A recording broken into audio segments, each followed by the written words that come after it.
Hi, it's Timo. Welcome to Norwich City Central. Hello everybody, Lewis, Norwich City Central. Hope you're all doing really well. Hope everyone had a good Christmas after Norwich's 1-0 loss against Aston Villa. They've got the chance to put it right against Tottenham. It's going to be a really tough game, but one I'm really looking forward to. In the video, I get the insight about Tottenham from Sam Chippeck. In the video, what is discussed is Tottenham's rollercoaster season, key players to look out for, and an outside perspective about Norwich as well. Really looking forward to going to the game.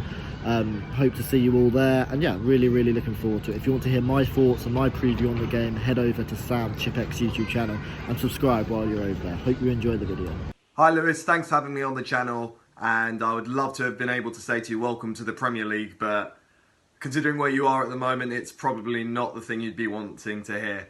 But yeah, to answer your first question, it has indeed been a roller coaster season. You know, it's very weird to be finalists in the Champions League and then to be in the position where we are now. It has been quite a roller coaster. We've seen two different managers now take the job, and it has definitely been something I was never seeing or never expecting.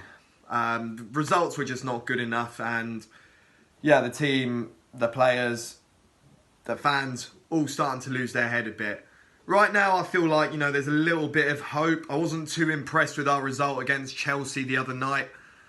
So we're going to have to make some signings in January. But will our chairman actually do that? I mean, he's provided us with a manager, but a manager with a serial trophy winning mentality. But can he actually back that manager? Well, we're just going to have to find out. It really kills me to say this, but I do agree with the sacking of Pochettino.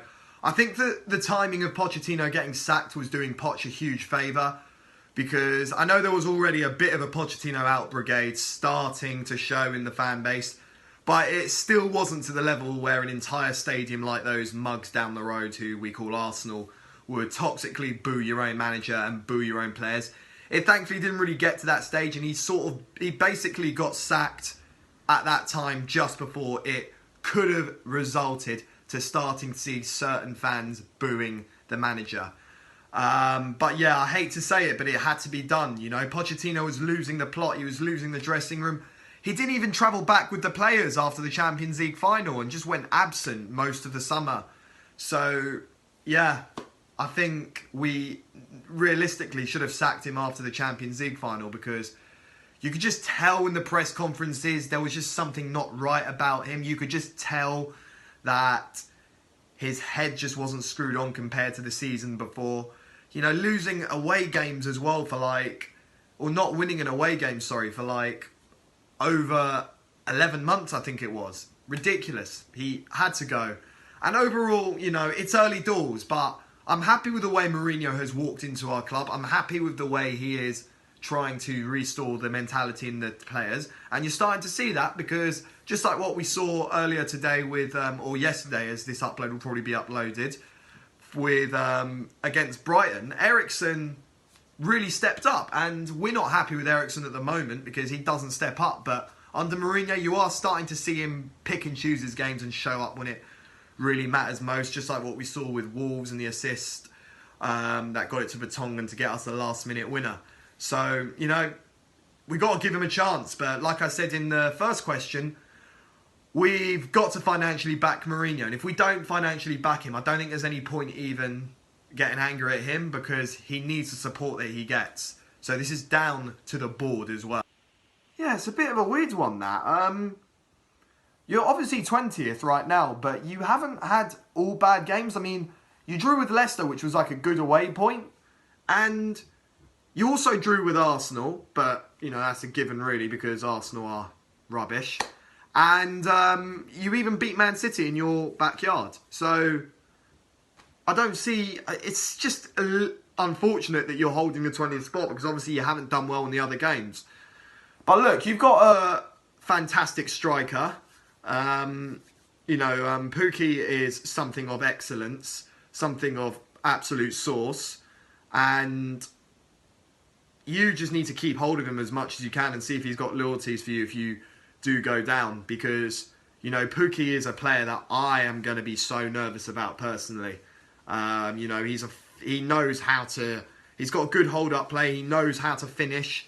He knows how to slot a goal in. He's he's a fantastic player, really. And, you know, no matter how bad your season is, I think, you know, the silver lining for you is that you've got Pukki. And Pukki is just genuinely a fantastic player.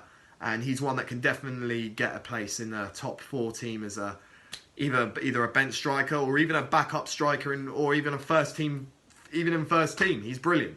The key players that Norwich should look out for is definitely Harry Kane, obviously. I mean, I don't even need to explain. He scores goals. Dele Alli as well, because Dele Alli has been in good form lately after some stick he was getting under Pochettino. And then when Mourinho showed up, Dele Alli started enhancing his performances to a much better standard. I'm not going to say Eriksen because this is the type of game where Eriksen just could go absent. I will say, though, another player to look out for is definitely Lo Celso, because Lo Celso at the moment is not getting the game time he wants at the moment, and he wants to prove that he can play that first team football. And the way Lo Celso was sticking in there against Brighton, the way he was winning the ball, you know, the first thing he did was that when he lost the ball, he ran back, made an absolute brutal tackle, but a clean tackle, and won the ball back, and his drive to move the ball forward as well. That is another player you've got to look out for, and Lo Celso is going to be fighting for that first team spot. And if he does get to start, well, then he is going to want to have the point to prove to Mourinho, and it's a very good opportunity, no disrespect to Norwich, to try it out there. Another player I would say to look out for as well is definitely Lucas Moura, because, well, he's just rapid. He's got rapid pace. He's got the technical ability to, you know, cut into tight corners, go through a defence and have remarkable finishing, just like what he did against Wolves. And that's about it. I would say you're quite fortunate Son isn't playing because of his 3-match ban that he got against Rudiger when we played Chelsea. Score prediction. I do fancy us winning this if we enhance our performance a bit better than we did against Brighton, because it wasn't good at all. I don't think we're going to keep a clean sheet. I predict Pukki is going to score. So I'm going to go for a 2-1 win. I'm not heavily optimistic. We've got some great players, but we've also got some players that are just not good enough in the team at the moment, and I feel like that is going to hold us a bit from getting a comfortable win. But I don't know. I could be wrong. I could even say that we might lose, but I reckon at best we can beat you 2-1. You might be 20th, but you've got some few decent players out there that can just maybe be the star of tomorrow's match, basically. Anyway, that's my questions done. Thank you so much, Lewis, for having me on the channel. And I do honestly say this, I wish you all the best of luck, because you're going to need it. And the Premier League is very tough. So if you do go down, don't put yourself down too much, because it is tough competitive league where you need lots of money, and unfortunately that's what it is. But there's no clue that we'll see you again in the Premier League, and you would probably smash it again in the Championship. My name is Sam Chippeck, and yeah, subscribe to my channel, and definitely subscribe to Lewis's channel, Norwich City Central. Great channel. And once again, hope you had a good Boxing Day, Merry Christmas and all that, and I will see you in my upload. And for now, go and subscribe to my channel and Lewis's channel.